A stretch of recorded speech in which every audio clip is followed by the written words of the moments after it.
The autumn of 1814 had stripped the elms along the Ashwell Drive to their bones, and the woman walking beneath them carried the same quality of bare, enduring stillness.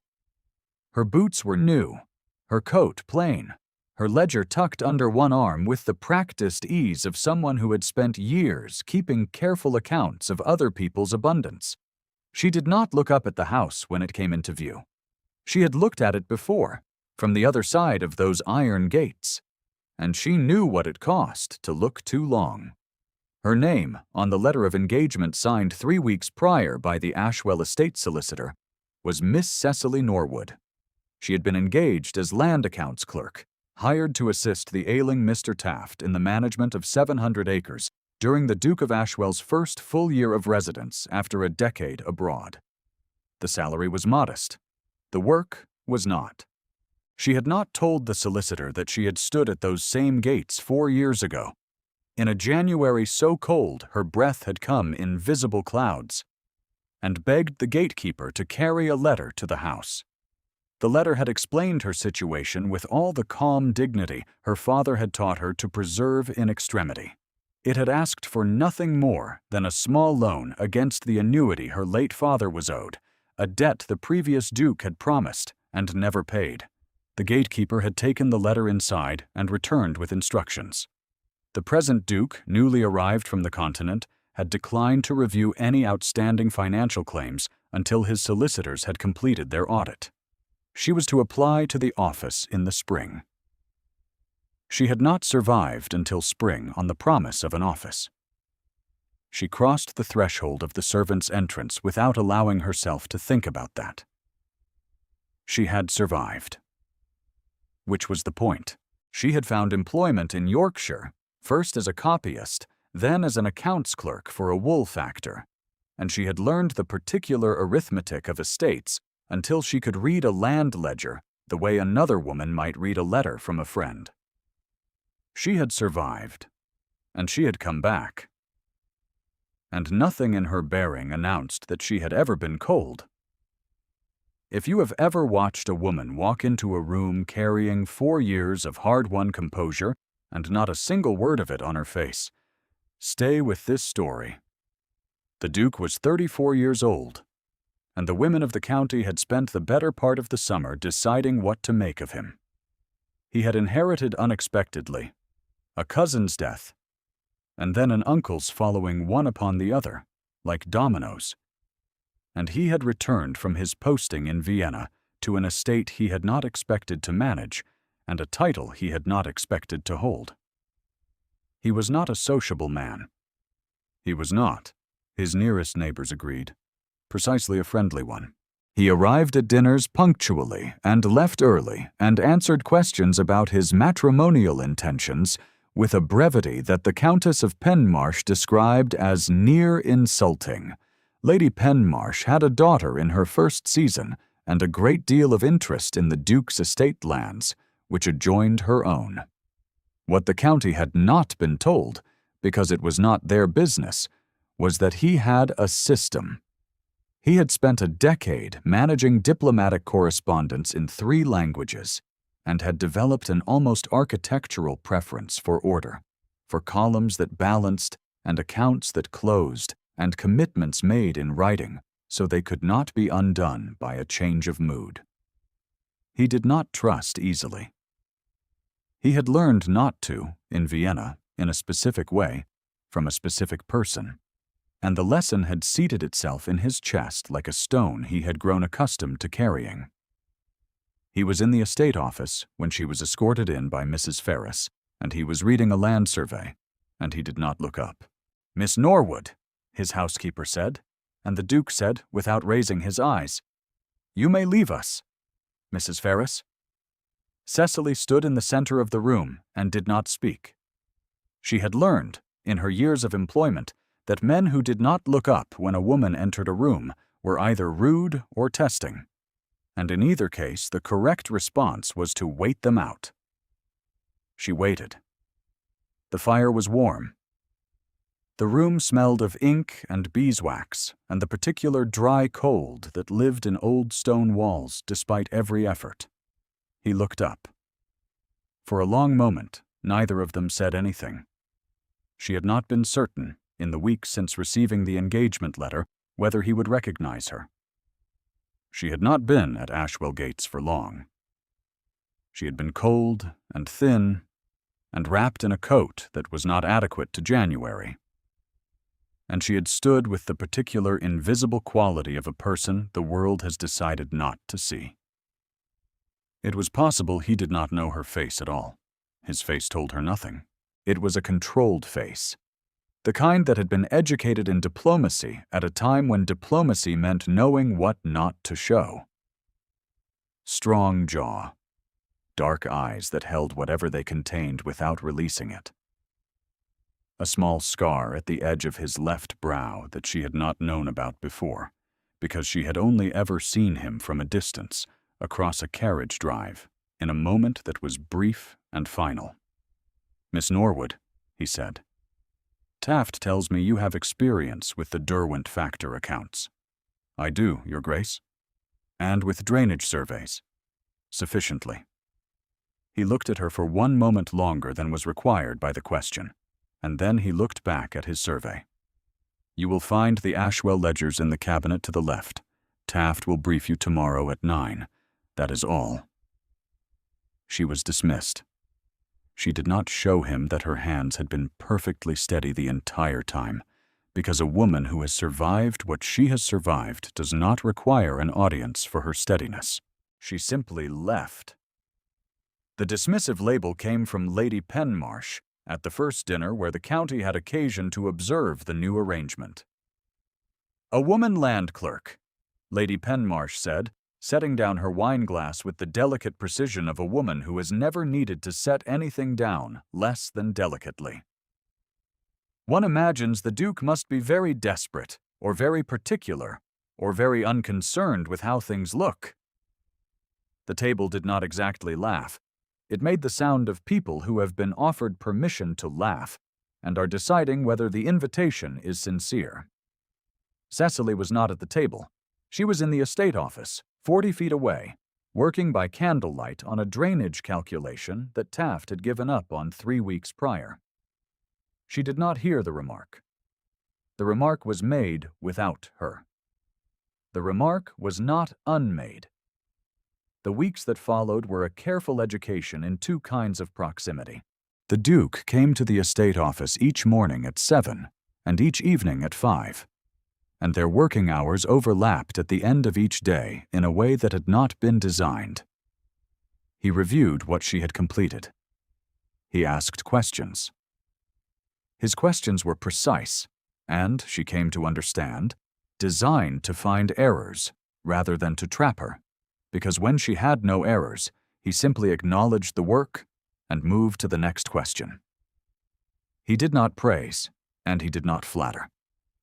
He said, "This is correct," with the same weight another man might have invested in a more elaborate compliment, and she understood that for him it was not a lesser thing.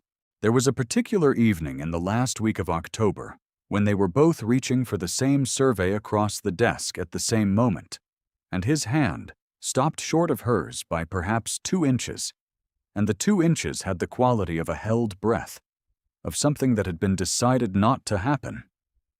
And she withdrew her hand, and he took the survey. And neither of them commented on it or looked directly at the other for the space of about 4 seconds, which was, she thought afterward, a very long 4 seconds. She was careful. She had learned to be careful in the year after her father died, when she had understood that a woman alone in the world has a very small margin for error and must preserve it with attention. She did not speak more than the work required. She did not linger after the evening review. She made no claim on his time or his attention beyond what her employment entitled her to, and she was very precise about what her employment entitled her to, which was the work and the salary and the fire in the mornings and nothing else. She told herself this at intervals that, over the weeks, had become more frequent rather than less, which she recognized as a sign that the telling was not entirely working. He noticed this. She could not have said how she knew, but she knew. A man who has spent a decade managing the expressions of ambassadors learns to observe what others do not show. And she had spent 4 years learning to show nothing. And they were, in some functional sense, speaking the same language in the evenings. And both of them were pretending. They were not. He tracked the small adjustments she made, the slight alteration in her posture when he came into the room, the care she took not to look at the doorway when she heard his step in the corridor, and she could see him tracking these things with the focused attention he brought to a land survey, the particular quality of a man examining a column that does not quite add up, who has not yet decided what to do with the discrepancy. The incident with the drainage ditch happened in the 3rd week of October. She had gone out to the eastern field to verify a measurement that did not match the survey, because the numbers had refused to resolve, and she did not close a ledger on numbers that refused to resolve. The field had not been inspected recently, and the ditch that ran along its northern edge had silted badly and was threatening to undermine the wall of the cottage that housed the Ashwell family's eldest tenant, a man named Briggs who was 73 and had farmed the land since before the current Duke was born. Briggs was standing at the edge of the ditch when she arrived, looking at it with the expression of a man who has been looking at a problem for long enough that it has become part of the landscape of his daily worry. He did not speak when she crouched at the edge and measured the silt depth. He watched. "This wants clearing before the first freeze," she said, not to him but to the notebook in her hand. "The last steward said he'd see to it in the spring," Briggs said. She wrote the measurement down. "I will have it in the Duke's review before Friday." She was walking back across the field when she became aware that she was not alone in it. The Duke was riding the eastern boundary on a dark bay horse, which she had not expected, and he had seen her. And he pulled up his horse at a distance she recognized as deliberate, far enough to observe without intruding. He did not call out or wave or signal in any way. He simply sat his horse at the field's edge and watched.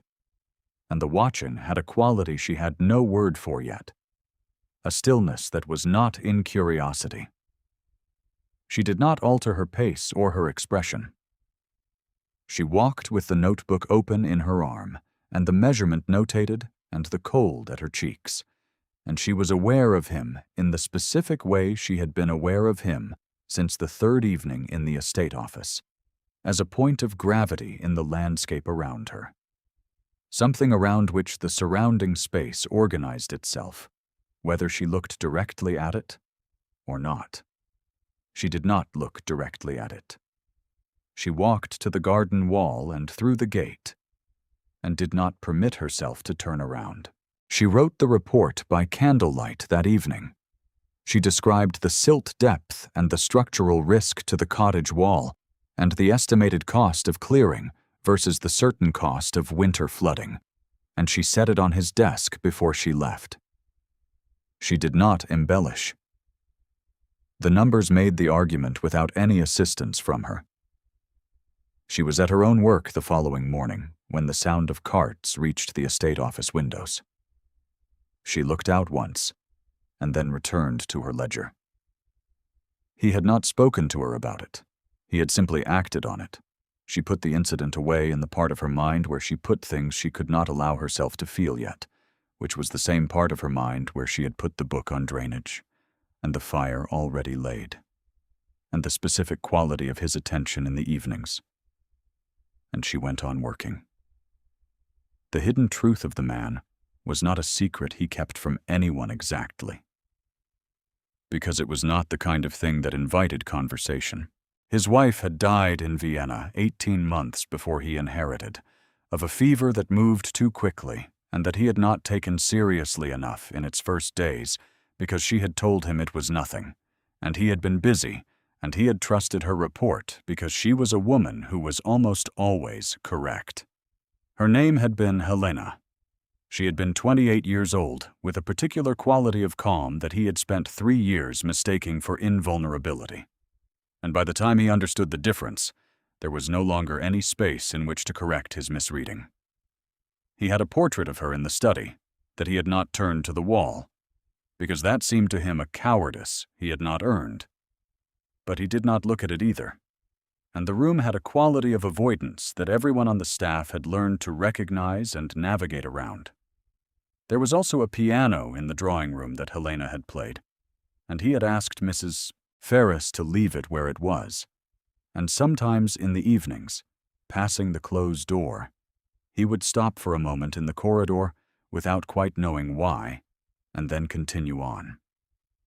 What no one knew, because he had told no one, was that he understood himself to have made a systematic error. He had spent a decade in Vienna learning to manage competing claims and complex information with a precision that the diplomatic corps rewarded and that he had come to regard as a kind of virtue. And he had applied that same precision to his marriage, cataloging Helena's needs and addressing them efficiently, and trusting that she would report any deficiency with the same directness she brought to everything else.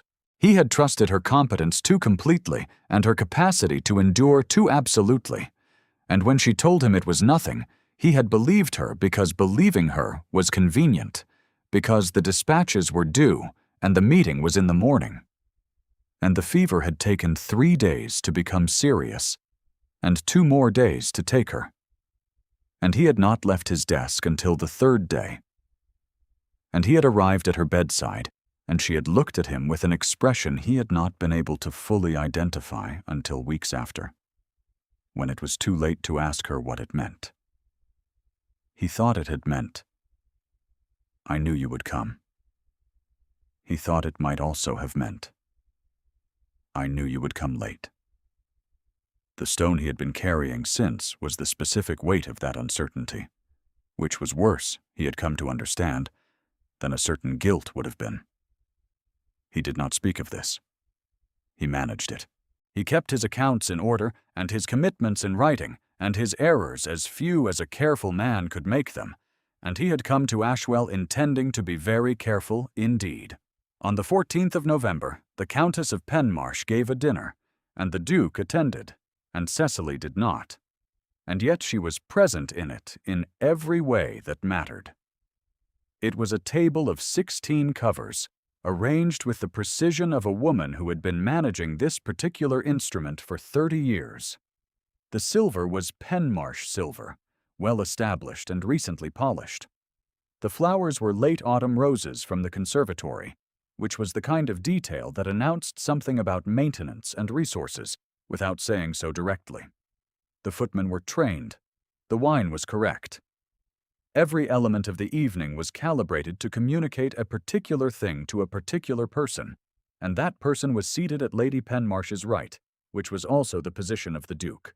Lady Penmarsh had a purpose that evening that was not difficult to read.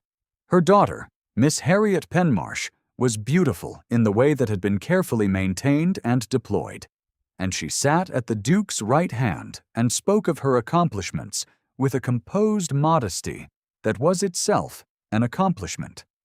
She had a clear complexion and a musical education and an excellent understanding of the season's requirements, and she had been prepared for this dinner with the same attention to detail that her mother had brought to every element of the table. Lady Penmarsh sat at the far end and observed the Duke's attention with the measured satisfaction of a woman whose plan is proceeding correctly. "I understand your land clerk has been making quite the impression on your tenants," said Mr. Croft, the magistrate from 3 seats down, in the tone of a man who is offering information he considers trivial. "She is competent," the Duke said. "A woman in the estate office," Lady Penmarsh said from the far end. "The oddity of it is what one notices. It is, of course, a matter of desperation, one understands. When a capable man is unavailable, one takes what one can find." She smiled at Harriet with the warmth of a woman who has just helpfully clarified the competition. A woman of that sort is nothing more than a useful curiosity after all. Miss Harriet Penmarsh smiled at her plate. It was a practiced smile. The Duke said, Taft tells me the Eastern Drainage Report was among the best he has reviewed in 20 years.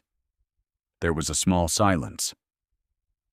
Of course, Lady Penmarsh said, with the grace of a woman who knows when to advance on a new road. Competence in ledgers is a different quality from the kind a man requires in a household. He said nothing more on the subject, and he did not speak much to Miss Penmarsh for the remainder of the evening, and he left at 9:30. November deepened, and with it the particular quality of pressure that had been building since she walked through the servants' entrance. She was aware of it in the way she was aware of the approaching cold, as something that the landscape was arranging itself around without consulting her. The Duke had begun to linger slightly after the evening review. Not long. 5 minutes. 10. The questions became less strictly professional, not by much, but by enough that she noticed the difference. He asked about her previous employment, and she answered in the factual register she used for all his questions, and he listened the way he listened to everything, with total attention that he did not offer as a gift, but as a working condition. She was careful not to read into it. She was not always successful. On the morning of the 23rd of November, she arrived at the estate office to find a small fire already laid and a book on the edge of the desk that had not been there the previous evening. It was a volume on land drainage and had a note tucked into its pages in a hand she recognized as his, citing a chapter on silt management in clay soil. She stood and looked at it for a moment, and she did not let herself think of what it meant too quickly, because she had learned in a difficult school that interpreting a kindness before it was certain was one of the cruelest things a woman could do to herself. She read the chapter.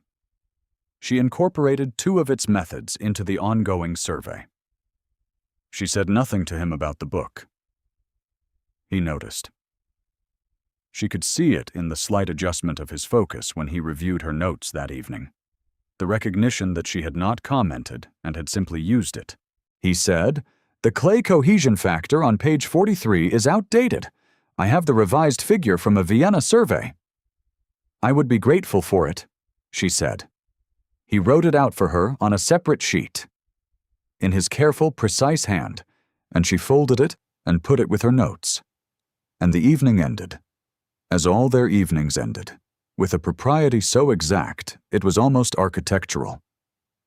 She was halfway down the corridor when she heard him say, quietly, from behind her, "Miss Norwood." She turned. He was standing in the doorway with one hand on the frame, and his face had the quality it sometimes had in unguarded moments, when the controlled expression relaxed slightly, and something underneath it became briefly visible. Not warmth, exactly, but the terrain where warmth lived. "You have done good work here," he said. It was not a compliment designed to invite a response. It was an accounting. She said, "Thank you, Your Grace." She walked to her room, and she did not permit herself to sit down for a long time. The crisis, when it came, arrived in the shape of Lady Penmarsh and a letter and an assumption that had been left unchecked too long. It came in the first week of December, at a small gathering at Ashwell that the Duke had hosted with the reluctant efficiency he brought to all social obligations. The room was warm, and the company was the usual assembly of the county, and Lady Penmarsh arrived with her daughter and with the specific composed energy of a woman who has decided to close a matter before the season turns.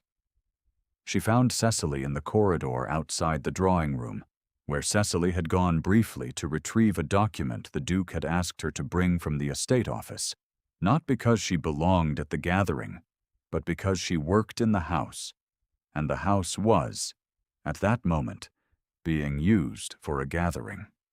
"Miss Norwood," Lady Penmarsh said. The words were pleasant and carried a blade inside them so fine it left no mark. "You must find this evening somewhat above your usual company."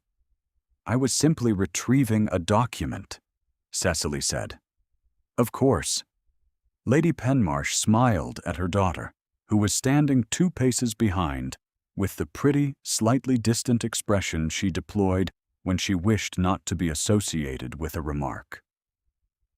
A woman of your position must learn to navigate the boundaries carefully. It becomes somewhat unclear, in unusual arrangements like this one, where the lines sit, for everyone's comfort. Cecily did not respond immediately.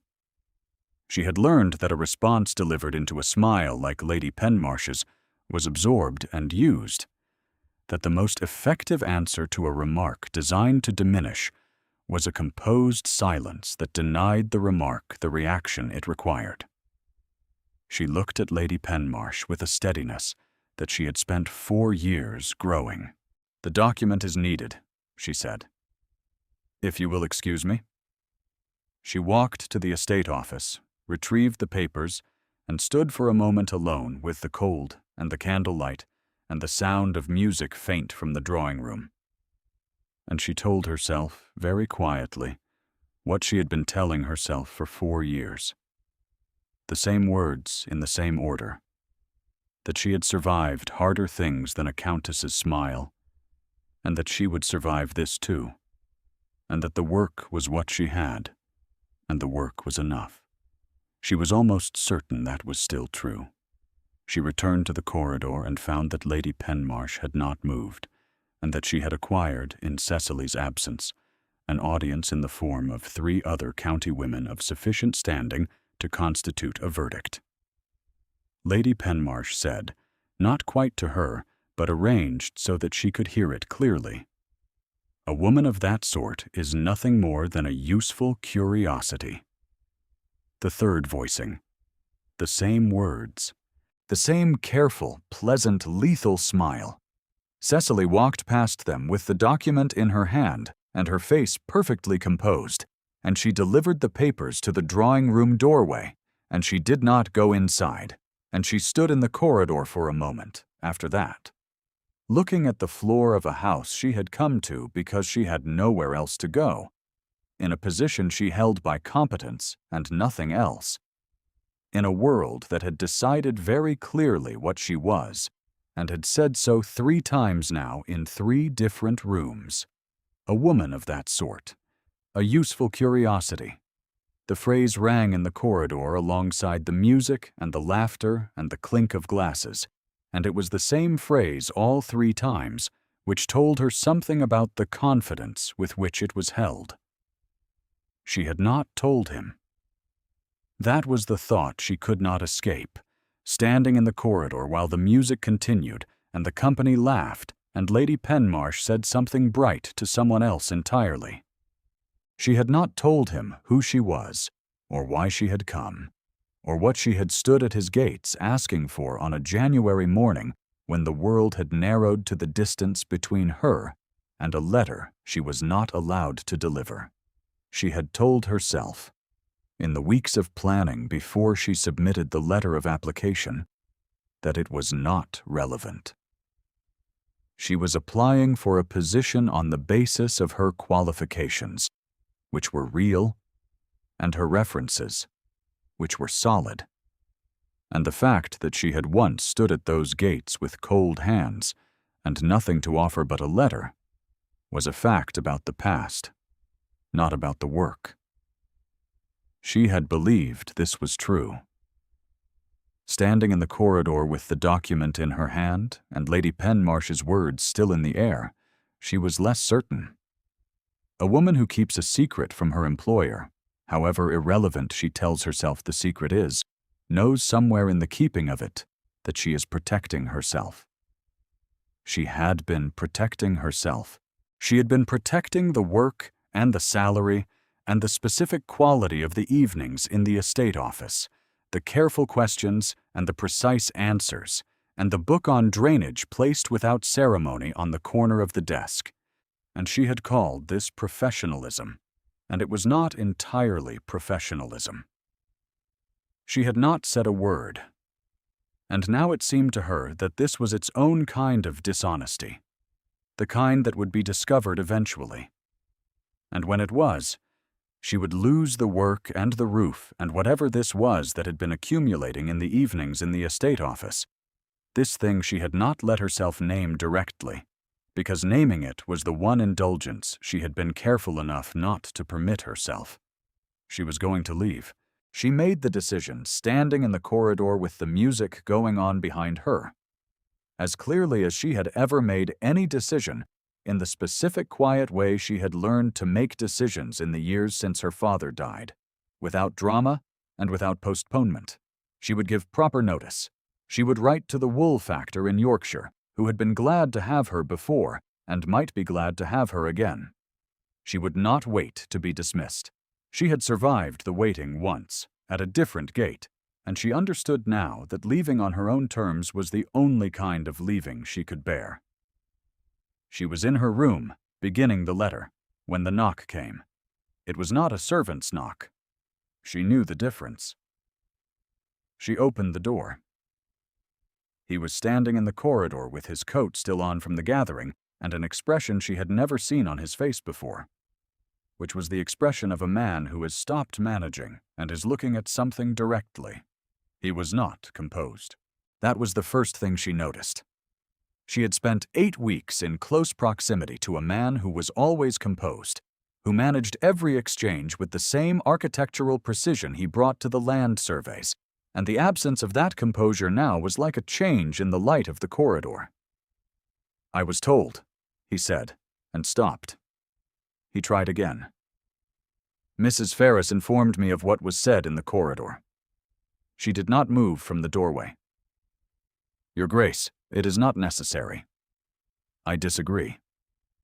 His voice was at the register she had come to know as its most controlled, which meant he was least controlled inside. He was looking at her in the way he looked at numbers that did not resolve, with a focused attention that was not going to release until they did.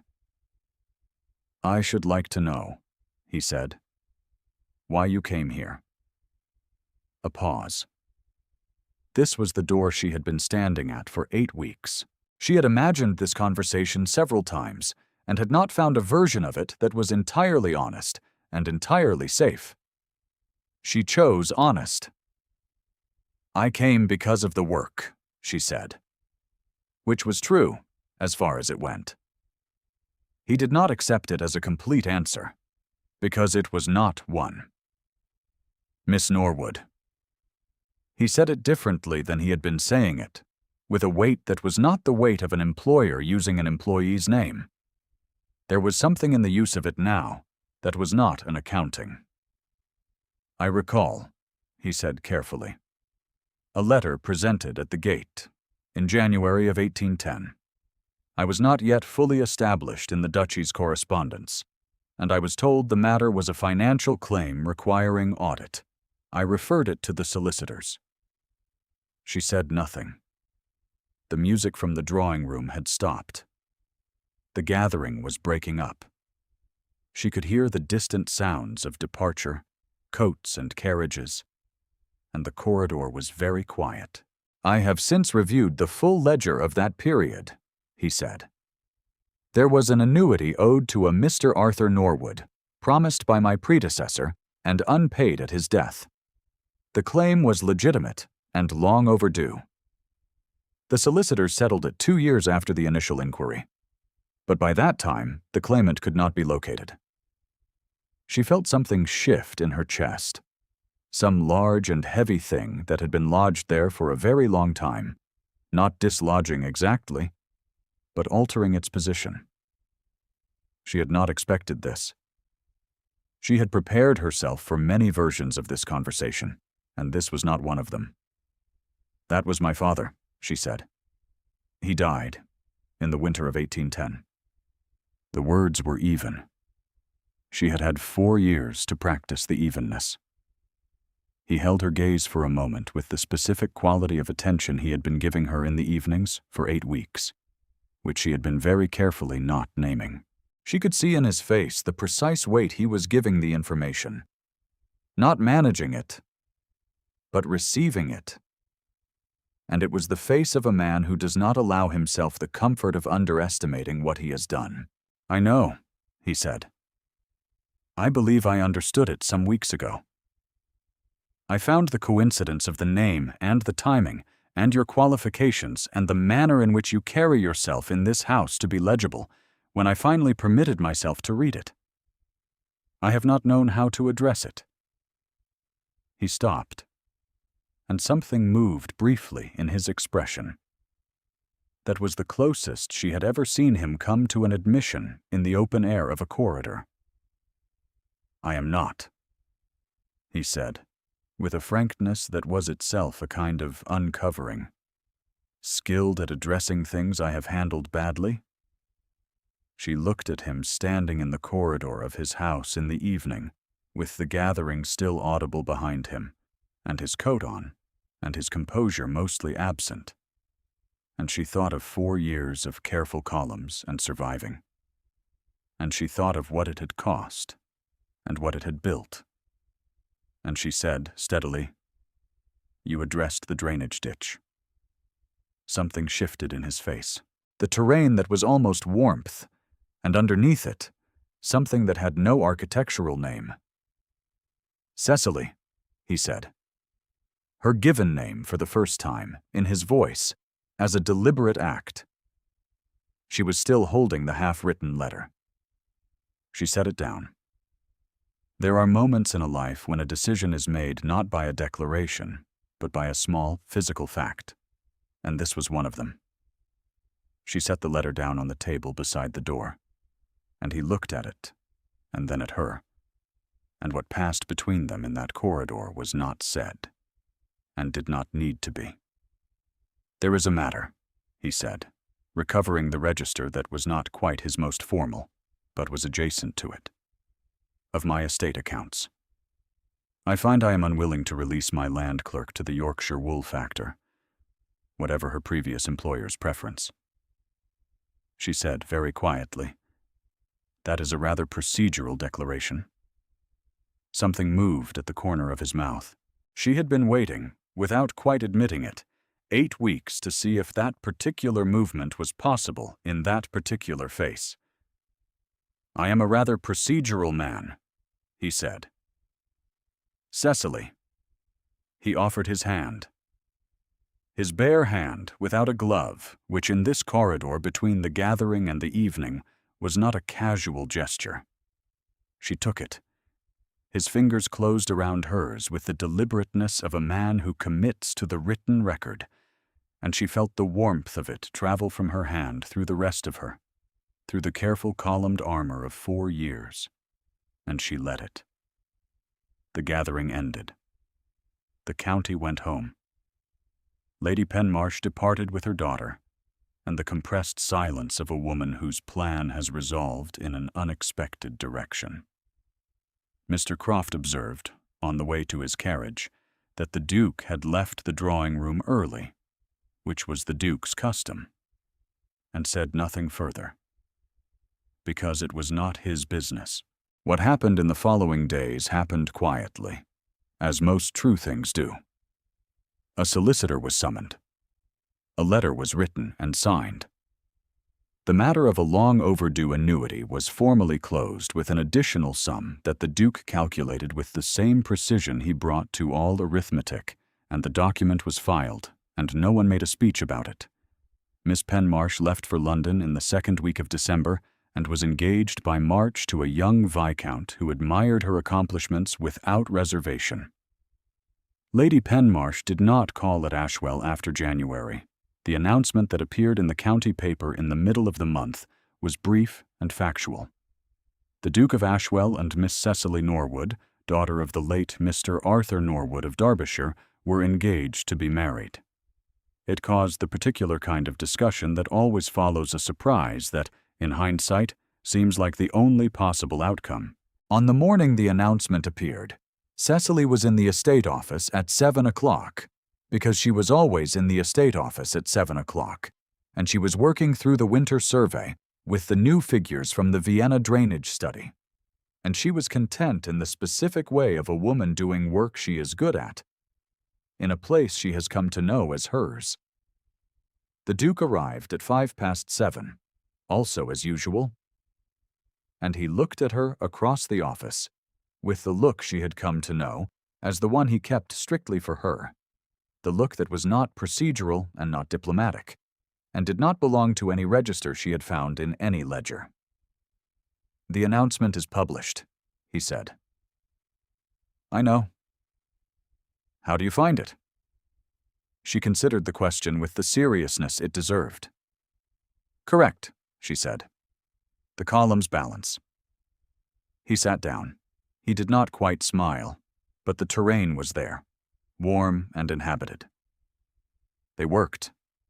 Outside, the first snow of December was beginning to fall on the Ashwell Drive, settling on the stripped elms with a quietness that was its own kind of answer. The iron gates at the end of the drive stood open, as they had stood, she had recently learned, since the morning after she delivered her letter of engagement to the solicitors.